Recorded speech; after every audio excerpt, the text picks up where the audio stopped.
Assalamualaikum warahmatullahi wabarakatuh. Kembali lagi bersama saya, Heri Sukamto, calon guru penggerak termanis pada Angkatan 7 Kota Subulus Salam Provinsi Aceh. Dengan fasilitator Bapak Ziadul Kamal, dan pengajar praktik Ibu Dwi Respati Lesjaningsih. Sebelum saya memaparkan tugas demonstrasi kontekstual modul 2.3, coaching untuk supervisi akademik, perkenankan saya menyampaikan sebuah pantun. Pergi ke Belanda membeli tomat. Tomat dibeli di kedai Bu Lili. Untuk semua rekan CGP hebat, tetap semangat menjalani hari. Assalamualaikum warahmatullahi wabarakatuh. Saya Heri Sukamto, calon guru penggerak Angkatan 7 Kota Subulus Salam Provinsi Aceh. Hari ini saya akan melaksanakan kegiatan observasi terhadap pelaksanaan coaching yang akan dilaksanakan oleh dua rekan saya, calon guru penggerak Angkatan 7 Kota Subulus Salam Provinsi Aceh, yaitu Bapak Disi Julia Jasa sebagai coach, kemudian Bapak Agus Sutono sebagai coaching. Dan sebelum melaksanakan kegiatan coaching yang akan dilaksanakan oleh Bapak Disi dan Bapak Agus Sutono, sebelumnya saya akan melaksanakan kegiatan pra-supervisi, yakni melakukan atau menyampaikan beberapa pertanyaan terhadap coach. Baik, kami akan segera memulai praktek observasi dan pelaksanaan coaching. Apa kabar Bapak Disi? Sehat, alhamdulillah, baik. Bapak Agus bagaimana? Alhamdulillah. Hari ini kita akan melaksanakan kegiatan coaching yang akan dilaksanakan oleh Bapak Disi terhadap Bapak Agus. Jadi sebelum melaksanakan itu, saya akan melakukan atau memberikan beberapa pertanyaan terhadap Bapak Disi. Jadi yang pertama, kita akan melaksanakan diskusi ya Pak Disi terhadap coaching yang akan Bapak lakukan terhadap Pak Agus. Kemudian berikutnya saya akan menanyakan kira-kira kompetensi coaching apa nanti yang ingin Bapak kembangkan terhadap coaching Bapak, Pak Agus. Terima kasih Pak Heri. Pada sesi coaching kali ini, Pak Agus sebagai coach saya akan coba menggali tentang permasalahan yang dihadapi oleh Pak Agus, khususnya secara umum tentang pembelajaran. Tentang pembelajaran ya Bapak ya. Baik, terima kasih. Kemudian kira-kira bagian kompetensi mana yang secara spesifik yang akan Bapak kembangkan dari coaching Bapak? Ya, barangkali suaranya bisa dikeraskan sedikit. Saya awali dengan menanyakan tujuan dari sharing tentang coaching ini, kemudian apa penyebab munculnya permasalahan yang dihadapi oleh coaching, dalam hal ini Pak Agus. Kemudian saya juga akan mencoba untuk menanyakan kemungkinan solusi. Kemungkinan solusi dari coaching. Kemudian solusi itu nanti akan tindak lanjutnya bagaimana. Mungkin itu yang akan saya coba gali dari Pak Agus. Baik, berarti Bapak nanti akan coba menggali kendala-kendala apa yang dihadapi oleh Pak Agus, kemudian Bapak akan coba meminta solusi apa yang bisa beliau munculkan sendiri ya Bapak. Nanti kita akan lihat pada proses coaching yang akan Bapak lakukan nanti. Kemudian yang terakhir, sebelum pelaksanaan observasi, indikator ketercapaian dari tujuan pengembangan yang Bapak inginkan itu kira-kira nanti bentuknya seperti apa? Pengembangannya tentunya Pak Agus akan mendapatkan solusi. Dia yang akan menentukan sendiri solusi dari permasalahan yang beliau sampaikan ke saya. Kemudian tindak lanjut dari Pak Agus terhadap solusi masalah itu bagaimana dan kapan akan dilaksanakan.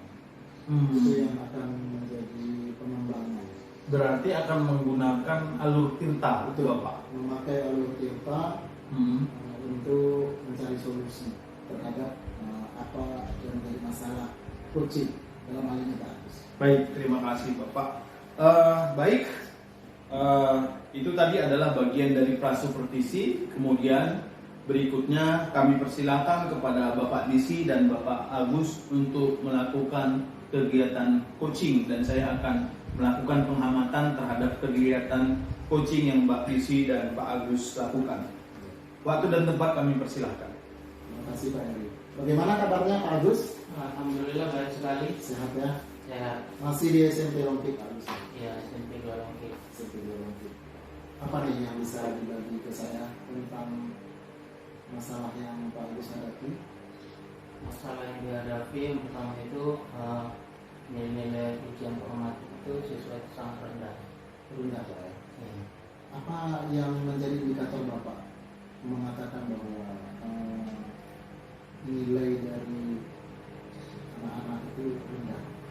Bahwasanya saya uji formatif itu yang dengan soal yang sama itu mengalami misalkan pilihan ganda, berarti mereka menjawabnya tidak semuanya bisa menjawabnya, dengan itulah nilai yang kurang memuaskan. Jadi apa yang akan rencana Pak Agus lakukan? Rencana saya lakukan adalah yaitu pembelajaran berdiferensiasi, artinya di sini mengkelompokkan mana yang visual, mana yang auditory, kemudian kinestetik. Itu kemauan anak-anak itu untuk lebih baiknya lagi. Jadi kalau dia misalkan memberikan soal yang sama dari misal pemilihan ganda, berarti sini dengan bentuk yang soal yang berbeda-beda menurut kemauan anak itu mau dibawa kemana. Menurut saya. Itu memang di dalam pembelajaran Pak Agus bisa melihat langsung ya adanya rendah mutu siswa tadi. Berdasarkan observasi yang saya lihat, bahwasanya saya di soal itu dengan soal yang sama semua, di situ kemampuan anak itu berbeda-beda. Itulah mengalami nilai yang kurang memuaskan menurut saya. Kalau nilai yang memuaskan menurut Pak Agus berapa? Kalau saya targetnya sebagai guru itu ya minimal 75%. 75% sampai 100 saya mengalami puas sekali. Nah kalau di bawah itu saya tidak mencapai target, itulah nilai yang kurang memuaskan kalau cukup. Tapi 75% nilai anak itu untuk satu kelas apa sebagian kelas atau 90% dari kelas? Dari satu kelas itu aja. Di satu kelas. Iya, kelompokkan dulu. Mereka bisa mencapai nilai 75% seluruh kelas minimal. Iya. Kalau Pak Agus tadi katakan ada usaha-usaha yang mau dilakukan, bisa Pak Agus sebutkan kira-kira apa? Berarti itulah salah satu usaha yang saya sebutkan tadi, yaitu memberikan soal yang berbeda menurut kebutuhan anak tadi, apakah sesuai dengan visual lihat gambar kemudian bisa menjawabnya, atau melihat video, ya kan. Kemudian auditory ini artinya mendengarkan dari komunikasi dia suka mendengarkan. Kemudian ada kinestetik ya, kemudian dia melakukan dengan nada-nada, kemudian entah dia berbentuk ya, dan nada itu bisa dikembangkan untuk anak-anak. Untuk kemauan belajar itu semakin meningkat, dia menghasilkan dan memuaskan. Kalau misalnya sudah dilakukan hal yang Pak Agus sebutkan tadi, berapa persen kemungkinan Pak Agus keberhasilan dalam mencapai target Pak Agus ini? Targetnya pikirannya itu ya 75% yang harapkan ya. Sebelum dengan metode-metode yang saya lakukan nilai ujian tadi rendah, jadi berinovasi biar nilainya lebih banyak lagi. Sepertinya dari apa yang Pak Agus sampaikan tadi sudah mantap sekali Pak Agus. Apa kira-kira Pak Agus mulai? Rencana minggu depan, karena harus dipersiapkan rencana yang matang lagi tentang penyusunan soalnya, kemudian itu pembelajarannya, gimana menyenangkan atau tidak menyenangkan. Itu keberhasilan dari nilai-nilai yang si anak itu semakin berkembang. Itu dilakukan bertahap atau apa? Ya, pertama melakukan pretest, dicoba dulu pretest kan, kemudian dari post test, kemudian dari yang terakhir tes yang terakhir itu bertahap ya, sampai menghasilkan nilai yang memuaskan. Kalau sekali aja itu belum nampak, observasinya belum nampak sekali. Oke, bagus. Terima kasih. Berarti Pak Agus sudah mulai menemukan solusi terhadap permasalahan Pak Agus. Mudah-mudahan lancar apa yang direncanakan hingga nanti mendapatkan hasil yang memuaskan. Terima kasih. Terima kasih. Sudah selesai. Baik, terima kasih kami sampaikan kepada Bapak Jesse dan Bapak Agus yang sudah melaksanakan coaching yang sangat luar biasa di hari yang sangat luar biasa ini juga. Jadi izinkan saya untuk menyampaikan hasil pengamatan saya terhadap kegiatan coaching yang sudah Bapak lakukan.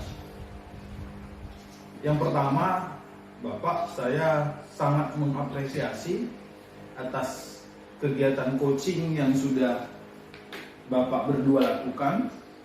Jadi saya sudah melihat nyaris sempurna kegiatan coaching yang Bapak lakukan sesuai dengan alur tirta.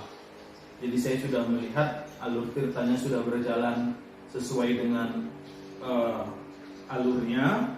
Cuma tadi saya masih menemukan beberapa, sebenarnya tidak beberapa, hanya satu yang saya anggap masih belum mencerminkan keakuratan data. Yang pertama itu, bukan yang pertama tapi satu itu adalah identifikasi permasalahan masih kurang akurat. Karena hanya disebutkan tadi oleh Bapak Agus di bawah 75%. Memang benar bahwa Bapak Agus sudah menyampaikan standar ketercapaiannya itu adalah 75% dari jumlah satu siswa per kelas tadi gitu. Cuma tidak disebutkan secara spesifik di angka berapa. Jadi kalau menurut kami idealnya angkanya itu tersebutkan secara jelas. Jadi kalau memang dia 74% berarti kan masih dikatakan belum sesuai dengan standar kelulusan. Tetapi kan masih sangat sedikit gitu. Jadi kita masih belum bisa mengukur ini sebenarnya permasalahannya ini di level berapa gitu. Kalau cuma 30% kan ini berarti gawat. Atau mungkin sangat rendah. Kalau dia 40% cukup rendah gitu. Jadi itu tadi mungkin Pak Agus ya dengan Pak Disi catatan saya. Jadi angka itu tidak tersebutkan tadi seberapa, cuma hanya disebutkan di bawah 75%. Kemudian yang kedua, pemecahan permasalahan yang disampaikan oleh coach Bapak tadi sudah sangat bagus. Dan Bapak, saya juga melihat Bapak tidak ada mencoba untuk mengintervensi atau memberikan saran. Bapak memang sudah sesuai dengan realnya, hanya hanya mengajak coach Bapak berpikir supaya bisa menemukan permasalahan sendiri. Dan sudah sangat baik tadi beliau akan mencoba menggunakan pembelajaran berdiferensiasi, baik dari pembelajaran tadi Pak Agus ya sampai dengan penilaian. Kemudian rencana aksi tadi juga sudah diuraikan dengan baik, akan dilakukan sesegera mungkin. Dan untuk tanggung jawab atau komitmen juga akan ditanggung-jawabi juga dengan sangat baik oleh Bapak Agus. Itu saja catatan saya selama pelaksanaan observasi. Berikutnya, setelah pelaksanaan observasi, saya ingin menanyakan beberapa pertanyaan kepada Bapak Disia. Yang pertama, apa yang sudah dilakukan pada saat melakukan coaching yang menjadi indikator dari ketercapaian pengembangan yang Bapak inginkan tadi terhadap coaching Bapak? Pertama, saya menanyakan dulu tujuan dari pertemuan kami. Iya. Saya coba untuk menggali identifikasi masalahnya. Kemudian saya menanyakan apa kira-kira